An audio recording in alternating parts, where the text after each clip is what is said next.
to the She Leads podcast.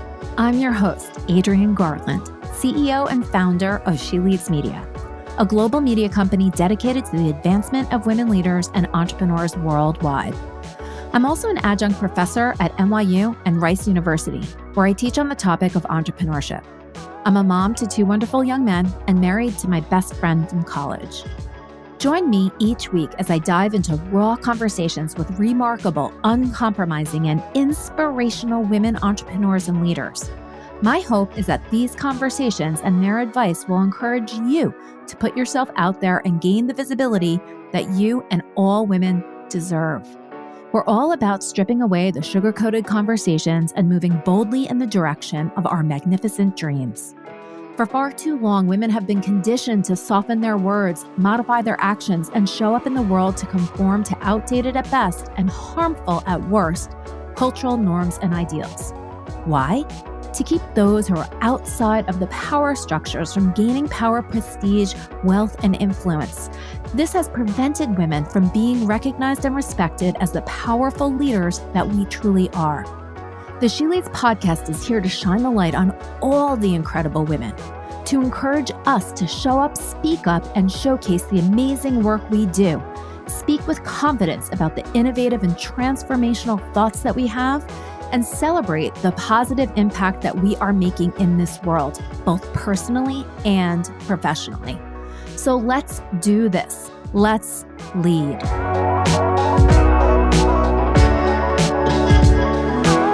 Hi, everybody, and welcome to the She Leads podcast. I'm so excited to share my next guest with you. She is an incredible woman. She is a connector. She's a friend, and I cannot wait for you to hear from her. Her name is Kim Carpenter, and she's a high-performance leadership and executive coach, a corporate trainer and speaker, and she partners with leaders and their teams to achieve breakthrough results. Kim's company is called People at the Center, a talent development consultancy dedicated to the cultivation of people-centric leadership. Using research-backed tools and proven practices, they help organizations shape leaders who don't just inspire their teams to go the extra mile, but also bring everyone together to tackle big challenges head on. In the past 20 years, Kim has trained over 3,000 professionals and coached top executive leaders at companies such as Apple, Netflix, Microsoft, and PBS. Welcome to the She Leads podcast, Kim. Thank you so much, Adrienne. It is amazing to be here with you and everyone listening. Well, I am so excited. I mean, we have spoken so much over the past couple of years. You introduced me to one of my favorite people in the world, Leanne Rogers, and it has just been such a joy to get to know you, to get to know her through Leanne. I've met some other wonderful women. So, Kim, you're a connector. This is true, Leanne. I love connecting. And I remember that I got connected to you through our mutual friend, Deb. And so it's just a frenzy of beautiful connections with women now all across the world. I love it. So, Kim, let's talk about your company and sort of the work that you do. How did you get into working with companies and working with teams? Well, I started my first career was in corporate, and I lived in New York City, and I worked first in advertising agencies and then transitioned into IT professional services firms. And I quickly rose up through the ranks, climbed the corporate ladder very fast. So by my early 30s, I had a team of almost 30 people reporting to me. And Wow. I really didn't have very much of a clue about how to be a great leader or how to be a great manager. I just modeled what my managers did. There wasn't any formal training. And so I had some great practices and some not so great practices.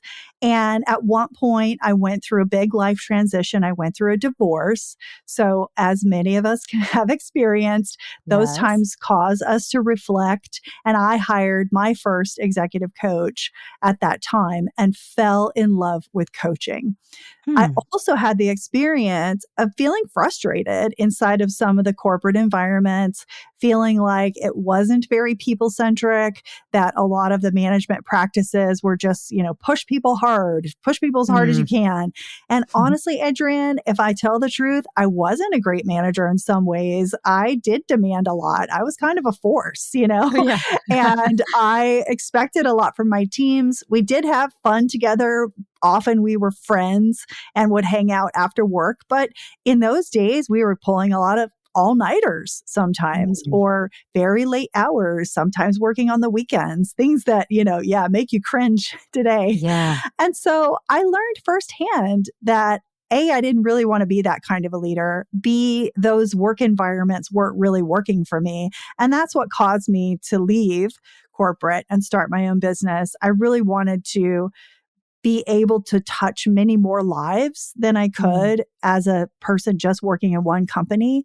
I loved the coaching process, and I grew and developed through that. And I wanted to share that with others. So that's how it really got started.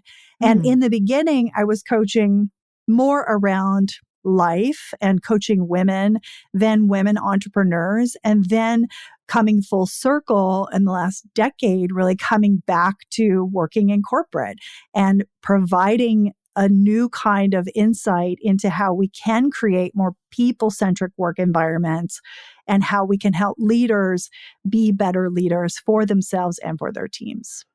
So good. Such good stuff. And it's so interesting. I think so many people can relate to, I hear it from so many people that get interviewed on this podcast. We were in corporate, including myself. We were in corporate. We got to a point where we either wanted to impact more people, or that we got super burned out, right? Or there was something that was happening that we didn't like. And we thought, if we could get here because we are driven, intelligent, wonderful people, then, let's just start a business of our own, right? Yeah. So I know that comes with freedom, which is great, but sometimes freedom is not as free as we would like it to be. So have you experienced any challenges in sort of moving from the corporate world into the world of entrepreneurship? Oh, sure. I mean, who answers that question and says, no, Adrienne, no. There are no challenges. Of course, there's a lot of challenges. And I think right out of the gate, it was so humbling to be a quote unquote expert in advertising, marketing, business development. I was the head of client services. So I was launching new brands all of the time. And then to go, wait a minute, record scratch. I've got to do this for myself. And those strategies are not going to work for me. I don't have a multi-million-dollar ad budget and marketing budget. How the heck am I going to do this? So right off the bat, honestly, I tried to go it alone for about a year. And then I started learning about all these incredible business coaches and gurus and experts that I could learn from. But I think that was hard. It was also hard just coming around to talking about myself and feeling authentic in that expression. I also, for a long time, had terrible stage fright. And I worked with some other coaches, and in the very beginning, I would say, okay, let's go up on stage together and I'll feel more secure if we're both presenting, you present this, then you can kind of save me or rescue me if I forget what I was really, really nervous. And it's funny when I tell people that now, like my hand would shake so terribly that I always asked for the wireless microphone because I didn't want people to see my hand shaking with the microphone. A lot of strategies to try to, I say competence builds confidence. So we just have to keep doing the thing that scares us until we get better at it. And this whole journey of entrepreneurship is a whole lot of pushing the comfort zone, pushing the boundary to try to, see who am I going to be tomorrow? The next speaking engagement, I'm going to show up and I'm going to improve in these ways. I think it's a constant evolutionary process. So from the beginning, you were thinking about how you could get out there and how you could get some speaking gigs. Not everybody does that, especially when they're starting a coaching business. So what was that thought process for you? Like, hey, of course, you don't have all the budgets behind you and everything. What made you think of speaking versus, let's say, buying Google ads? Oh, yeah. That's such a good one. I just saw people that I admired and what they were doing. Mm. And I'm also, I know as you are too, Adrienne, quite ambitious. So I knew that playing small or just having, barely a lifestyle coaching business wasn't where I wanted to go. So I really Mhm.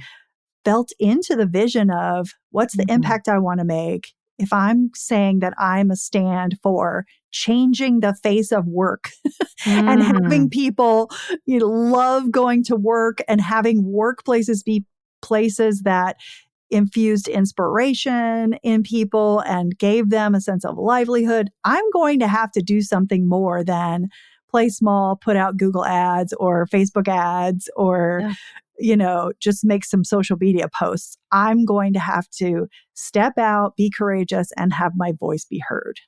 Okay. That is like poster child for She Leads Media. It is what we encourage so many women to do. And yes, it is so scary and it pushes us out of our comfort zone. But the keeping at it, you're how many years in? 10 years in, 12 years in. Are your hands still shaking when you're holding the microphone? No, not Mm. at all.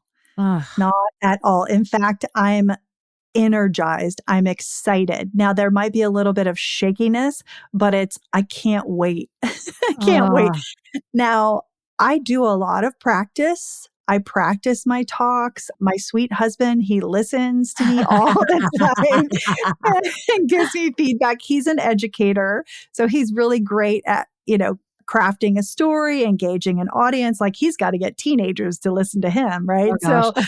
So he's a great feedback person for me. Also, my other colleagues, people like you that, I'm like, hey, we're going to the same conference I'm speaking. Can you give me some feedback after and tell me what could I improve? What am I doing or not doing? But now I'm excited about it. Mm, And I've got the confidence because I built the competence, the mm, competency in mm. doing this. And I know that's what you're really committed to. And it is so important. We need to have our voices be heard.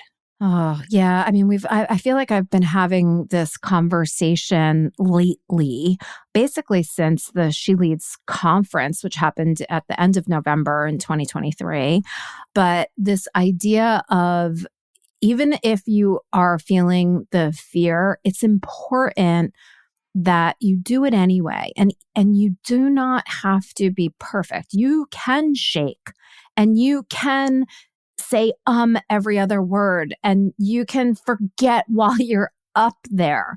But the more that you do it, even if no one listens to a word that you say, someone in the audience is going to be inspired by the fact that you had the boldness to get up there and at least try. And Mhm. that is what we women need. We need role models that are also willing to get up and not be perfect because That's right. that's why we get so afraid. We think we have to fit a certain mold, look a certain way, have certain cadence and tone to our voice. No, what we need to be is ourselves. And that is so inspiring. So the fact that you did that so early on is amazing. And I hope that anybody listening can say to themselves, listen, I might not know exactly what I'm doing, but I also am inspired by Kim's story and I'm going to get out there and try to speak. So I'm taking this a little into maybe some practical areas. And I want to go back to what your area of expertise is, what you do, how you help people. But I'm going to just take it off a little bit because I'm so passionate about this. How do you find the places to speak at? And you have been very successful. You just shared with me before we got on that you have a full calendar of speaking for this year. How did you get those opportunities? Yeah, it started a little slow. And it started with my network. So I think having people like you, Adrian, who are building networks, because we can tap into the She Leads network, other networks that I'm a part of. I just started asking people who are leading conferences that I could be a part of, or Yeah. who's interviewing somebody for a podcast. Could I be a lot of people are doing LinkedIn live interviews or Facebook live interviews. Like, could I just be interviewed? And that felt like a really low risk way to get into this, because you can have your computer, you can have your computer camera, you can have notes on your computer right in front of you that you can refer to. So it's kind of like low bar to entry, right? Yep. Easy way to. So start somewhere. And then I got into these networks and I started saying, who else are speakers? So one important thing is to know as many other speakers who are doing what you want to do and start reaching out to them and saying, how can we align and amplify what each other's doing? Can I be a thought partner with you and vice versa? Could we share about gigs? Because here's this thing. A lot of conferences have a lot of consecutive sessions going on, and it's easier to get booked as a speaker in those, but they usually only have one or two or three main keynote speakers. And if you speak at that conference once, you're not going to get invited back to speak the next year because they're going to want a new keynote. So if you're trying to get keynotes, it's great to network with other keynote speakers because it's not very competitive. And it's very easy, I feel, to pass on opportunities. I've had people pass my name on. So first, use your community. Then there are other platforms like Innovation Women is a paid platform that they list dozens every week of speaking opportunities that are available, some paid, most non-paid. But I would say just start speaking. If you have a way for people to get onto your email list, a free offering, most places will let you offer that. And so for me, it's more valuable for me financially to speak for free and be able to get people onto my list so I can nurture them than it is for me to get paid to speak and I can't talk about what I do. Oh, yeah. So, right, something to consider there. So there are lists. Also, I have some incredible interns that I've hired from this platform called Acadium, acadium.com. And I pay for 2 interns. I think it ends up, they work for me 10 hours a week. And I've created some SOP, standard operating procedures, for them to follow. So it's easy. Every 3 months, I get some new interns and they go through the SOP and they're doing research online on speaking gigs. I also have Google Alerts set up for call for speakers, women speakers, speaker applications. So all these keywords that come right into the inbox of the interns so they can be searching and applying. And I'm not doing all of that tedious, time-consuming legwork. And honestly, I think I end up paying like $3 an hour or something for these folks. Like, it's incredibly cost effective. I also have some team members who are located in the Philippines that do some of this research for me, and they're getting valuable work experience. They're learning about PR. They're on our team meetings every week where we're talking about everything we're doing for marketing and PR for the company. So it is a valuable win-win. Those are some of the ideas about how to get the gigs that come to mind when you ask that. That is perfect, right? I mean, that's like A, B, C. And everything that you have just outlined, I think if people could follow that, they too would be successful in securing speaking gigs. I love that you mentioned Innovation Women, who was started by Bobby Carlton, who is a friend of She Leads for a very long time since we started our conference in 2016. So I love Bobby, and just to shout out what she's doing, because I love it. Her mission is to eradicate the all male, pale, stale panels. And so that is why she puts forward all of those different opportunities. And yeah, it's something that if you dedicate yourself, or like you're saying, hire people that can look through all of that, there are hundreds and hundreds of opportunities. So such great advice. And it's another like alignment here is I actually am speaking to somebody from Acadium tomorrow. Oh, wow. To hire some interns and understand that it's such a great service. And last, I just interviewed someone here on the She Leads podcast who is an expert Amazon seller, and she has a consulting business where she helps people if they, get delisted. That's not the right word, but delisted from Amazon, or a product gets delisted. And she has a team of people from the Philippines, and she said that they are so well educated, and the amount of money that we give them is not that much for us, but it makes such a huge difference for them. So I like all of these different points of alignment. There's something in the air where we should be listening to all of this great advice and employing it. Here you are, you have this company, you started out on your own, you have built a team, you have a team. Where are you going with your company, People at the Center, in the future? Thank you for asking that, because I'm so excited about it. Yeah, the vision is really big. And, I have support. I have women, mostly women around me, who are telling me to go for it, right?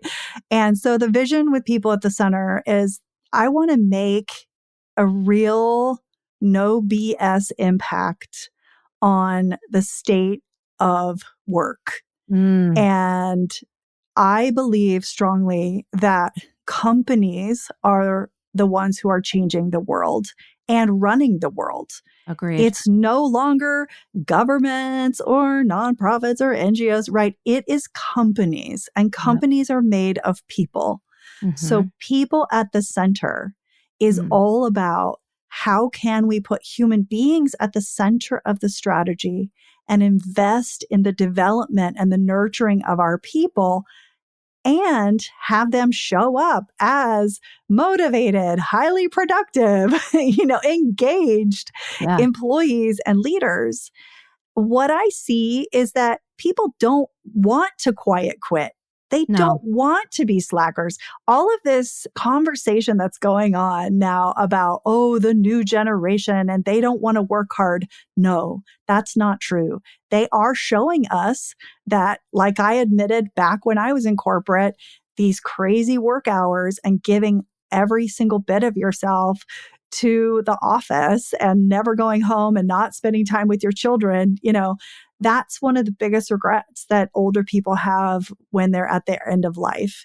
Nobody says, I wish I spent more time at the office. No. They say, I wish I had more time with my family and the people that I love. Now, my goal is that you actually are also working with people that you love working with. You don't have to be best friends with everyone, but how can we shift cultures to be inspiring, enlivening, and places where people thrive versus hate going to work on Mondays and feel that their soul is being sucked by the organization. So that's our goal. And I don't know, I don't think we're going to probably get there in my lifetime, but it is a purpose worth dedicating my life to. And so we have big things coming up. I've got a book series in the works. As I said, I'm speaking everywhere. The goal is to build the team. I have a group of coaches and human resource consultants and business partners on my team now. Also, we're collaborating on different initiatives. So I'm in growth mode and it's super exciting. And Adrienne, I'm just so excited to be telling you about it. Particularly, I feel like you're on the support team and I'm on yours. Gosh. And That's so moving too. I'm so happy to hear this. Like I almost have tears in my eyes because this is a big vision and it's such an important vision. And I can just feel your passion for it. And it makes me so happy. And you're the right person to be doing this. I could not agree with you more that corporate is it's almost like our guiding. And I don't think that we gave corporate permission to have that role, right? Right. No. And it got out of control a bit. And I think that the exchange of what it used to mean to work within a corporation went haywire. And so that's why there is all of this burnout and like, oh, corporate sucks and all of it. And I have it's similar but different type of thought about it because I think I love that you are doing work to make corporate more human. Right? Mm-hmm. Make it about the people because it is made up of the people. Where did that go wrong? Where do we lose that? Where did we lose that? But we did lose that. And, even creating, my focus is on creating a new type of corporate structure that is people-centric.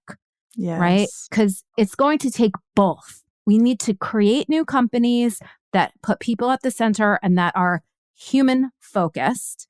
And we also need to do a lot of work to change the existing structures so that people, when they do get a job and they're working for 10, 15, 20 years, that they don't want to, run out the door screaming and then have to go, to Siberia to recover.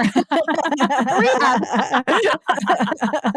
It's so true. It is true. So what are, I love this vision and all of it. What are some of the tools that you're using to help to change the corporate to be more human? What are you doing now? And then, maybe even what are some of those things that you're going to really lean into with this larger vision for the future? Thank you for asking that. Ooh, there's a lot of tools. And I would say at the heart of it all is communication. So the heartbeat of all the work we do is connected communication. And so a lot of our work is very conversational. We're not just putting out, like I think a lot of coaching and training companies are like micro learning modules, we do have that to supplement what we do, but we find that transformation occurs in conversations. And we use a lot of foundational principles of neuroscience and how people's brains work. The work of Judith Glaser, conversational intelligence, has been a big inspiration for me. And so having people understand, look, we've got a brain that works in a certain way. When we get stressed out or scared, certain things happen that cause us to be disconnected in our communication. We stop listening. Our brains can't actually function the way they can when we're feeling peaceful. Yeah. And some studies show that we're even 10 to 12 IQ points lower. No way. When we have this, what's called amygdala hijack. So in the stress response, fight, flight, freeze, or appease, yes, we're actually less smart. So if you have a work culture that's constantly hijacking people's amygdalas and making them afraid, not feel psychologically safe, feel like they need to protect themselves against the people, the culture, other people, their managers, you're going to create a workforce that's not as smart. And Do any of us want that? No. Mm. So we start with this foundation of connected communication, understanding the neuroscience of communication, and starting to rebuild how we talk to each other, how we work with each other. I think in companies, a lot of the focus is on what are you going to do? So what are your OKRs? How are you going to KPIs? How are you going to accomplish your goals? What are the goals? Have you met the have you met the milestone for the goal? But we don't talk as much as we need to around how are we going to do that work together? How are we agreeing to be with each other when we have problems, challenges, when we need to give hard feedback, when we need to argue through and debate through something and get to the other side of it? How are we going to do that? Mostly we suppress things, push feelings down, freeze people out, stop inviting them to meetings, right? All of that bad behavior that causes disconnection. So our foundational tools are looking for where there's disconnection. How can we recreate connection? How can we rebuild trust? How can we create cultures of psychological safety? That's in a team. And if you look for yourself as an individual leader, where do I feel disconnected? Disconnected from myself, from what I value, from what's important to me, from the work that I'm doing, disconnected from others, my team, who I report to, disconnected from the culture, disconnected from the work. So we look at there and then we start to repair the connections with various research-backed tools and methodologies. And that really is the foundation. So I know that's not giving like one specific tool. It's brilliant. But it's a body of work Yeah. that really works together. It's brilliant. And I'm listening to you and of course, putting myself back in those situations and scenarios where, maybe I was the one that was uninvited to a meeting or where I uninvited someone else to a meeting. And these things do happen, when I was at a particular company, we used to talk about how it felt like high school. Right. And the cool kids are the ones that get to go to the meetings. And if you're not in with the right crowd, then you're out. And that is not a scenario that we should be recreating in a corporate environment. One of the things that I think about so much is so much of the culture of a company is set from the top, right? When certain people behave in a certain way, it often trickles down through the organization. And oftentimes, I don't know, I'm making this up, I would imagine that the very people that are kind of causing these toxic environments, to use that word, don't even realize that they're actually doing it. So how does an organization, bring you in, like identify that they have an issue at all, and then say, we need help? What are some of those triggering events or results that companies are getting that make them say, hey, we've got a problem, we don't know what it is, and we need help? Yeah. I think that thankfully, a lot of the HR processes, especially coming out of a pandemic, when they could see and feel in a real tangible financial sense, the deterioration of the workforce and the product, more and more companies are really implementing engagement feedback, surveys, 360 reviews. That is just a standard now. And so through those surveys and eliciting that feedback and listening to people, they'll start to see, there's this anonymous comment, or 100 people are saying the same thing in the organization. Maybe it's time for us to do something about it. I do get called in to support people who just aren't communicating in a way that works. And I talk a lot about creating workability, right? There's no good and bad, right and wrong. It's just, is the way we're working workable? Like, are we actually able to accomplish what we say we want to do with however we're being with each other or the processes that we're using? And so usually it is somebody coming to speak to a manager or to HR and saying, the way that this person's talking to me doesn't feel respectful. It doesn't feel workable. And then how can we change that? So oftentimes they'll try with some interventions first, HR facilitated conversation. Sometimes that helps, sometimes that doesn't. So often I'm brought in after there have been several touch points and ways of trying to change something that they'll say, okay, we're at a loss here. Yeah. Internally. And sometimes internally you're just too close to the problem, Yes. or you're not an impartial person, right? So HR is not impartial, right? Or if I'm the manager of someone, I'm not impartial. But I know as long as the person wants support, they want to learn and grow, that coaching could really help. And I require an interview. Both me and the coachee have to feel like it's the right fit, because the person has to trust me and trust that I'm working in their best interest to support them. But sometimes the support that I give is, you're the problem, and how are you responsible for what's happening now? And what are you willing to do? Now, a lot of people just have that self-awareness, Adrienne, and they know because they've probably gotten negative feedback or negative reviews, or they've been spoken to. I work with a lot of women executives, actually, and it's a tricky situation because a lot of them are being criticized for things that if they were a man, they would not be criticized for, right? Having pointy elbows, or not having executive presence, or being, too much, or turning people off, where if a man did the same thing, they would just be seen as decisive and strong. And so it's an interesting thing to learn how do we set women up and frankly, anyone who is not typically in that leadership seat, right? People who are underserved inside of that corporate realm.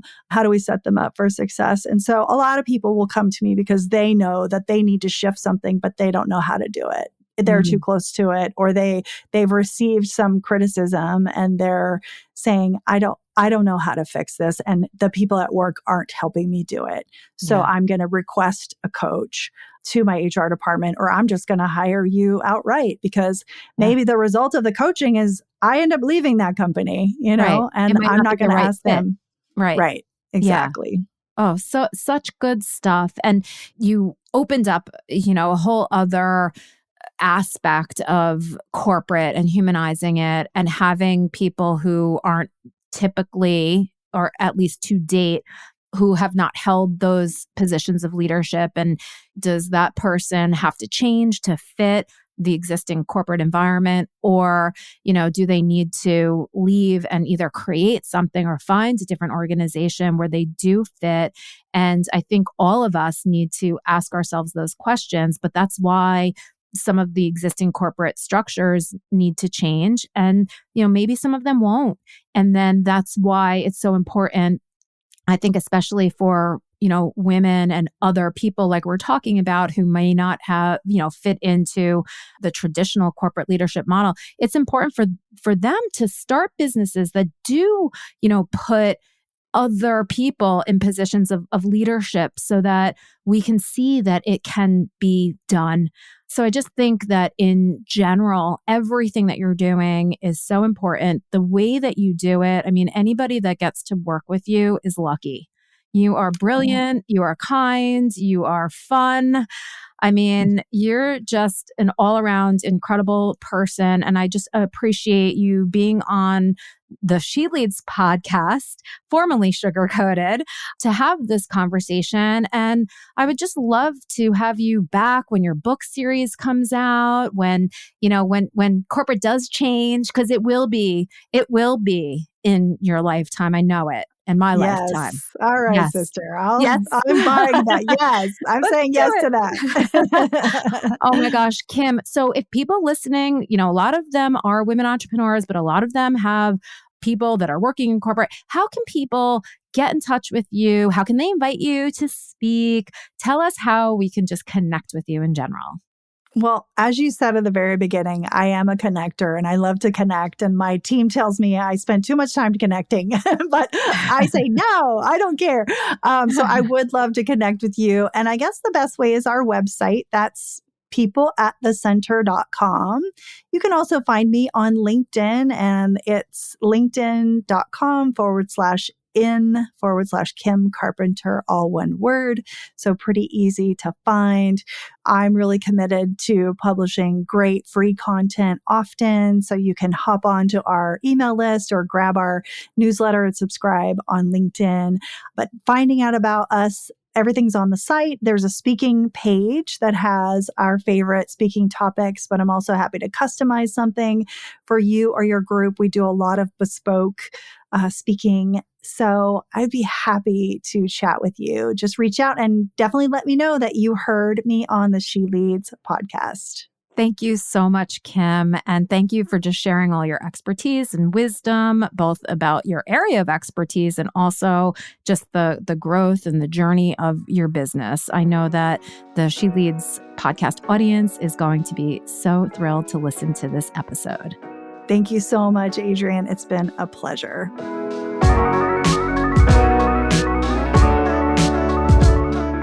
This and all of our episodes are brought to you by the She Leads Podcast Network, the podcast network for women, by women.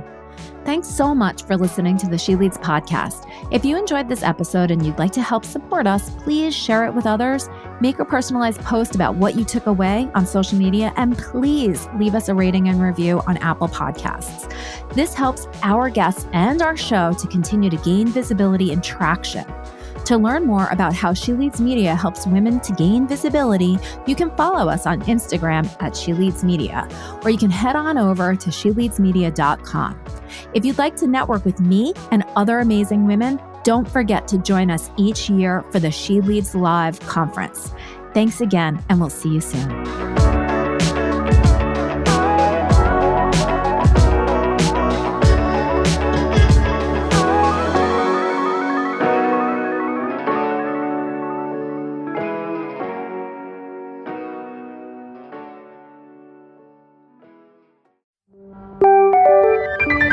This is the She Leads Podcast Network.